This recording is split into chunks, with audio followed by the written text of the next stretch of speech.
I think the best way for us to have good governance is to change the system of government that has failed us for many years. The system of government we use in Africa majority is the Western democracy. Do you even know what we call it? We call it Western democracy for a reason, because it doesn't belong to us. It belongs to the West. You see, that is the first mistake we've made as Africans. We are governing ourselves with a system we call Western democracy. So how do you want the Western to take their hands off you, and you want to be truly sovereign, if you're practicing a Western system of governance? It's not even really working. In their own place, it's not working. And matter of fact, let me tell you this, right? You see this Western democracy of a thing. Imagine you want to imitate the original. It already means you are fake. Do you get it? So Africa is trying to imitate something that is not their own. Before the colonialists came, before the imperialists came to Africa, we had our system of government. Civilization was in Africa long before they came. So in my own opinion, for us to have good governance, we need to format everything. We need to return back to the basic. And for us to return back to the basic, and I'm talking about, we need to just we need to tell the West, you know what, like, we're done with this shit. I'm so sorry. We're done with your system of governance. We want to adopt our own. And I'm not talking about adopting Sharia, because Sharia too is not an African way of doing things. I mean, let's just do the right thing, And who are these Western nations that we're talking about? We're talking about the United States of America, a country that single-handedly, masterminded a lot of regime change and destruction of lives and property. You want to talk about Germany? If you're talking about the European Union, you're talking about Germany, France, and you're talking about Great Britain. So if you talk about Germany, you're talking about, what do we remember Germany for? We remember Germany for Holocaust, destruction of life and property. We're talking about one of the most cataclysmic destruction in the history of mankind, led by Adolf Hitler. Germany has always been on that page. And you want to talk about Great Britain, who colonized us? How did they colonize us? Nobody can tell me is giving me a system of government that can work for me, yet you are the same person that handcuffed, chained, arrested, maltreated my ancestors. I don't believe in that. It ain't possible. I'm not about to roll with that, So, and when you talk about France, man, the greatest colonial armed robbers, of all time. So I don't feel like the Western democracy can work for us. So as long as we continue to propagate the gospel of the Western democracy, we are gonna be under the slavery forever. You know what I mean? So that's what I think, in my own opinion. We've seen countries that practice economic strategies. Like Ghana, Rwanda, and Ethiopia. And they practice democratic system of government. Do you think it can work for Africa? Yeah, absolutely. Democracy can work for Africa, but it's a long shot from reality. My opinion is, we've tried democracy for many years. You can be a messiah this year, and the next president that comes sends us back 50 years into chaos. Libya under Gaddafi, right? Libya was a good place to be. It was like the only paradise in Africa. But what did America do? Democracy gave them that portal, that gateway, that proxy to change a regime that doesn't puppeteer to their wish. America likes somebody that they say, oh, you speak good English, and you be like, yes sir. That's what happened to the president of Liberia. I don't see it as a compliment. A lot of people talk about, oh, it's a compliment and all of that. Democracy, I don't see it as a standard. It's not a gold standard, in my own opinion, right? Look at the Great Britain, right? Anybody can talk about that Britain practice democracy. No, they don't practice. They practice monarchical system. You have the Queen of England, you have the King of England, whose decision completely would override the decision of the Prime Minister every day, all day, 7 times a week and twice on Sunday. Do you get what I mean? And all those developed countries that are really, really independent, they have some deep state that really controls what they do. Do you get what I mean? the president is just like the face, is the face of the deep state.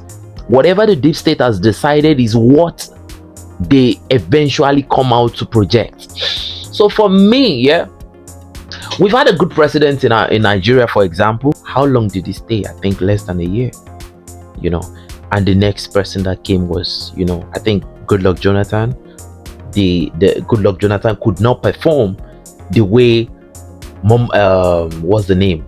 The way Umar Musa Yar'Adua performed, right? Then we went from Goodluck Jonathan, we went to the almighty Buhari that knocked Nigeria out of balance.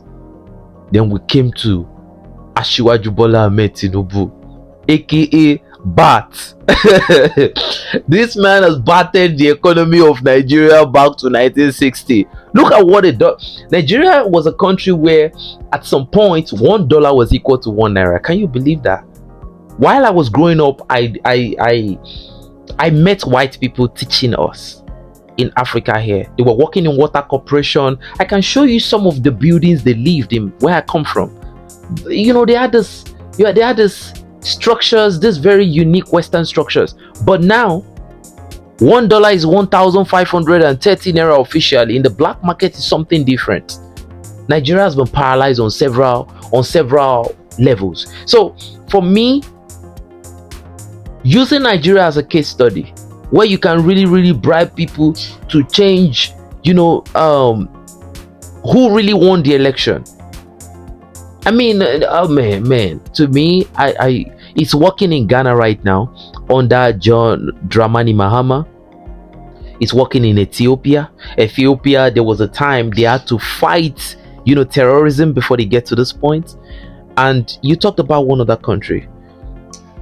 Rwanda. You talked about Rwanda. Man, Rwanda is like an American proxy in Africa. To me, that's how I feel. I might be wrong though. A lot of people say Rwanda is beautiful and all of that. They've been at war with the DRC.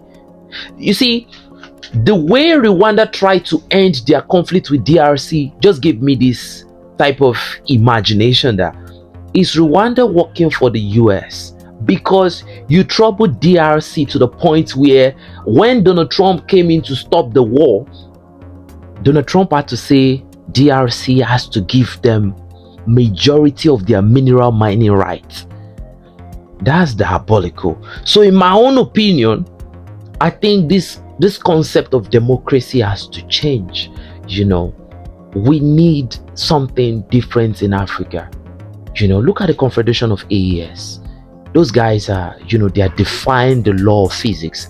They are defying the law of democracy.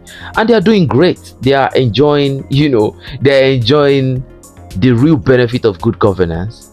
And matter of fact, the problem is that it is this still same, you know, crusaders of Western democracy that are sowing terrorism in their country. So for me, I think the military system of government is still better than democracy any day, all day, you know, because the best system of government that we've seen so far in Africa, in West Africa to be specific, has been the military system of government. So 7 days a week and twice on Sunday, I will still say democracy is a problem, even if it's working in Ghana today. Are we certain that in the next 20 years, Ghana will continue in this trend? We can't guarantee. Do we know if Paul Kagame of Rwanda, if he steps down from power, if Rwanda is going to maintain this current status quo? We don't know. So for me, I might not be right, I might be wrong, but I leave that to the audience in the comment section to decide if democracy, but I just think democracy is a tool for slavery. So that's my opinion. Do you think United States is losing influence over Africa?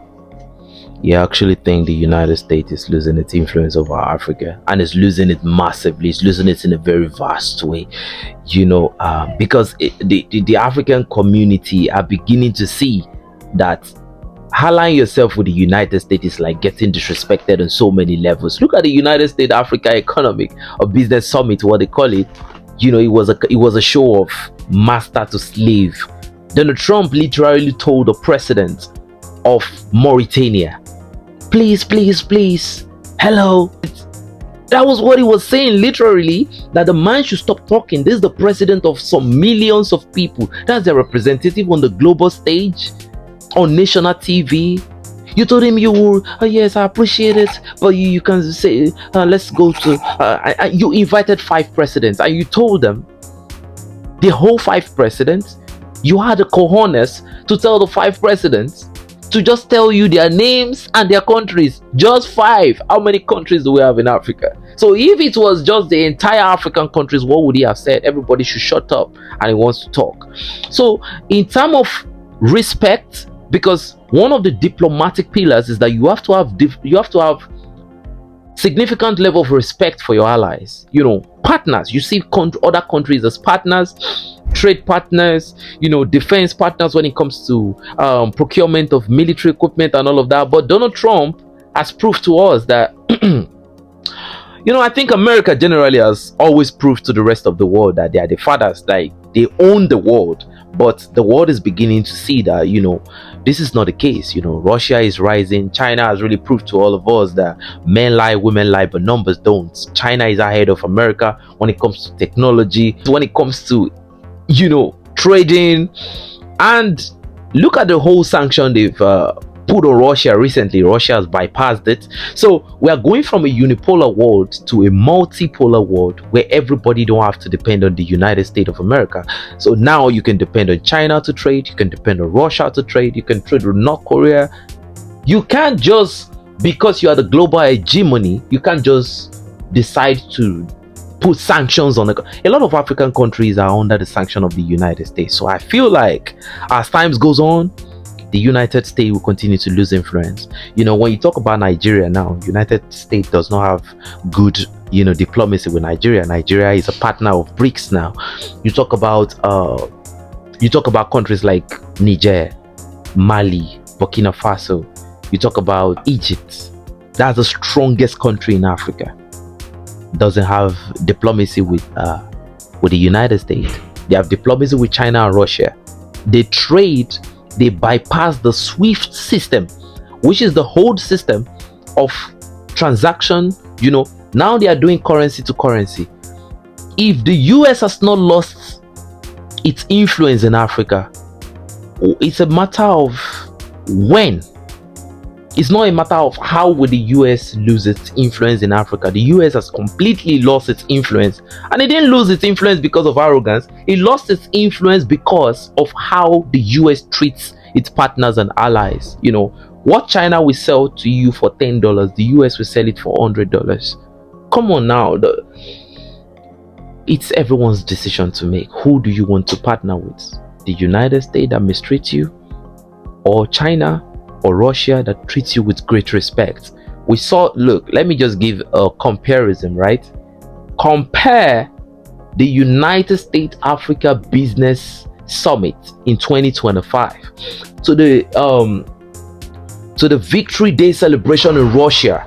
Burkina Faso President Captain Ibrahim Traore invitation to Moscow, going through a private military squadron that transported him, and United States Africa Business Summit. They call themselves partners. But how did the African president went there? Maybe they bought their own private jets, or they went there by themselves. How did they even get to the White House and all of that? They must have bought maybe some transport or something. America don't treat Africans as equals. Why Russia, China treat us as partners, equals? So I think America will continue to lose its influence. And even the mineral deal they signed with the DRC recently, the 3 diplomats ran away. They said they ran for their life. I don't know how, I don't know what happened between, but I just feel like America has completely lost it in Africa. And the more they continue to pose the sanction, the stronger everybody will get, and the more people will continue to change direction from the American direction. So that's what I think. And I think for Africa to achieve true sovereignty, they have to turn away from the West. We are not West, we are Africans. So we have to join forces with the rest of the global South. So that is what I think. I'm Zebby. This is the first time of me talking with you guys. I'm shy and scared, but I hope we get along. Nice meeting you guys, and I love you all.